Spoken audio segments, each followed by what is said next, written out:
What is up, YouTube? My name is Eben, and today we're going to take a look at an interesting spin on Gengar. Now, this card has already gotten some attention, and that's cool.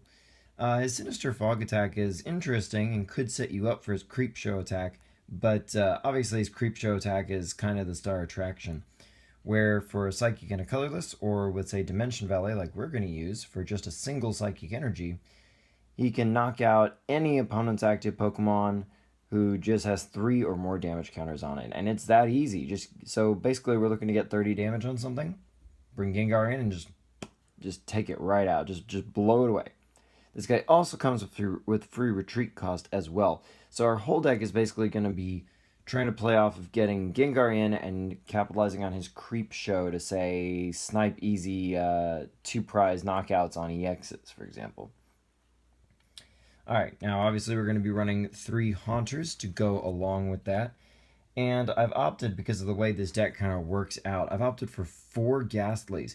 The reason being, we're kind of a little tight for basic Pokemon, and I didn't want us to run out of basic Pokemon, which we could eventually promote into a Gengar. So if we start with this guy, it's not going to be as big of a crisis. That's why we're running 4. Now you can already tell we're getting a little cramped because we already got 10 Pokemon in, and we're just through our first family. And to make sure we get our 30 damage, I really wanted to try this deck with Gengar. With Gengar with Greninja.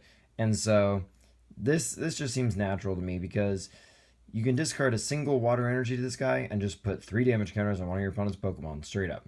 So if you've got a Greninja on the bench, your Gengar is scoring knockouts every turn. It's pretty much that simple. You just need the water energy, and we're going to have no trouble getting that in this deck. So yeah, our mission is to build up at least 1 Greninja. A backup one wouldn't be a bad idea, but build up 1 Greninja on our bench, and then Gengar is going to start just lopping heads. It's that easy. It's a combo deck, you know? What do you want? It's a combo deck.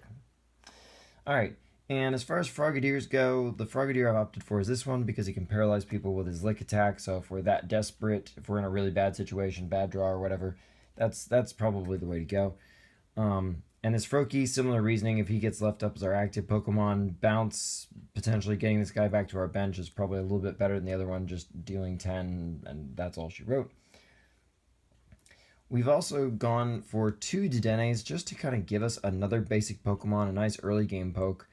Largely because of its entrainment attack, so that we can just set up Ghastlies and or a Froakie or 2 on our bench. And its energy short attack is nice as well, because if our bench is set up, or once we've set up our bench, if this guy's still in the active slot, we can almost surely use energy short to set somebody up maybe for a later KO with Gengar in a turn or 2. So definitely going to put in some nice work there. I like that guy a lot. Our last Pokemon is going to be 1 Shaman that we can search out of our deck and try to draw a lot of cards. I'm not running a lot of Shamans, and I opted out of Octillery in this deck, largely because with all the extra Pokemon and evolutions in the deck, we're probably not going to too very frequently be in a position where we can capitalize on draw until you have 5 or draw until you have 6.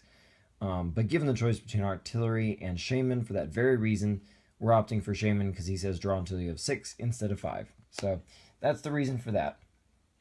Alright, as far as supporters go, we've got 3 Sycamores because we don't want to puke our hand away too very much, so three's more than enough. That's good. And we've got 2 Professor Birch's observations because it's still a little bit luck based, but you're not going to be losing Pokemon on the deal. Like, your evolutions aren't going to get discarded so you can go get your basics or whatever. We're running 1 Teammates because we've got lots of things that are primed to get knocked out, and Teammates will help us capitalize on that to finish our setup. So really crucial there, of course. We got 2 copies of Skyla because this card's going to really help grease the wheels of our combo deck. And this is a tough call, but I've decided to opt for Wally. Our 2 stage 2s should, if everything goes right, get up on the same turn together. But here's kind of the thing. We'll probably be able to get 1 up naturally, and 1 we may miss a turn of evolving for some reason. So Wally is straight up just to help us catch up. The only Pokemon we don't want to Wally into is Ghastly into Haunter if we can help it, just because Haunter's ability is kind of nice. But I mean, apart from that, anybody's good. And honestly, if I have to use this to go search up a Haunter to make sure I can get to my Gengar, I'm not going to lose sleep over it. So it's just a nice Versus Seeker option, and if you have it in your hand early game, it's also a solid play there as well. If nothing else, it's an HP buff for your active Pokemon, so that's never shabby. We've got Fisherman. This is a one-of we can Versus Seeker for. This helps us get lots of energies back into our hand. We run a very low energy count, so this can help make sure Gengar's always got energy, but obviously this is largely for Greninja, so he can keep shooting water energies at your opponent for 30 damage. And setting up that Gengar. We've also got one Lysander. Of course, this is another great target just because that helps Gengar, pick off the right Pokemon at the right time. So if they're trying to set up an EX or a Mega or something like that, you can Lysander it in, pop it with Greninja, and then have Gengar Creepshow it and just straight up take it down. So any deck that relies on like a lot of energy investment or the right thing at the right time kind of stuff, you can really take advantage of that. We're running 4 Versus Seekers because we really want to make sure we get the right thing at the right time, and we've also got 2 Battle Compressors to help set that up as well. Just the 2 because we're mainly just trashing supporters with our battle supporters, or with our battle compressors. That's really all they're for. But we can sift out cards from our deck if we absolutely have to, depending on the situation. Late game, that can be more useful. We got 4 Dimension Valleys just to make super sure we hit it, because once again, this allows Gengar to attack for a single energy, which with our energy count, which is kind of how we're building the deck, definitely how we want to go. And it's just a speed thing too, it works. And we got 3 Ultra Balls, and we're opting for Ultra Ball because our Stage 2s are all out of range of Level Ball. And this also gives us access to Shaman. And speaking of Level Ball, we've got 2 because this gets us all our Stage 1s and all our basics, with the exception of Shaman, but, nobody's perfect. But this is just a good way to kind of consistently make sure we're constantly building up those evolutions. Just because you have one Gengar set up doesn't mean you can slack off. You need to set up as many Gengars as you can. And once they start getting knocked out, speaking of which, you're also going to want a Super Rod. Once 1 or 2 Mons get knocked out, or you have to discard something to Sycamore or Ultra Ball, hey, it happens. Super Rod helps us put it back so that we can build up that Pokemon line again. Very crucial there. Speaking of lots of one-ofs, we got Professor's Letter to make sure we get those energies when we need them. Waters for Greninja primarily, but of course you want to make sure Gengar's got his 1 Psychic. Town Map is going to really help us just in case our prizes turn out against us, because this is one of those decks where that could be bad for you, so you definitely want to know what's where, so when you pick prizes, you pick the right ones. Despite running Fisherman, we're also running 1 Energy Retrieval.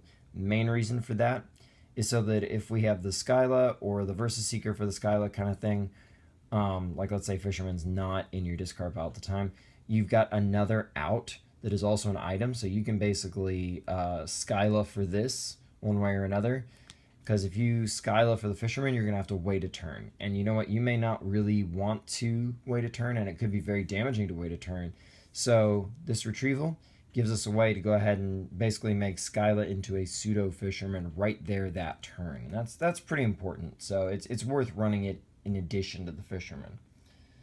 Our final item card, we're running 2 Escape Ropes. This is nice with Gengar's Free Retreat, but our early game, this will help us get a little bit more flexibility and kind of keep our opponents from getting too aggressive of a start, hopefully. So that's what that's for. And energy-wise, we're running 5 Psychic Energies just to make sure Gengar can do his stuff, do what he needs to do. And last, but certainly not least, we're running 4 Water Energies, because these are pretty much just for Greninja's ability. Greninja should almost never attack, but you know what, if he has to, he deals 50 damage for a single Water Energy, so you know what, that's not too shabby. He can do what he needs to do. So anyway, that is the deck. Try it out. It's a lot of fun. It combines 2 really exciting, interesting cards that you probably don't get to play every single day. And until next time, like, comment, subscribe, check me out on Twitter. My link is below as always, and I will see you next time.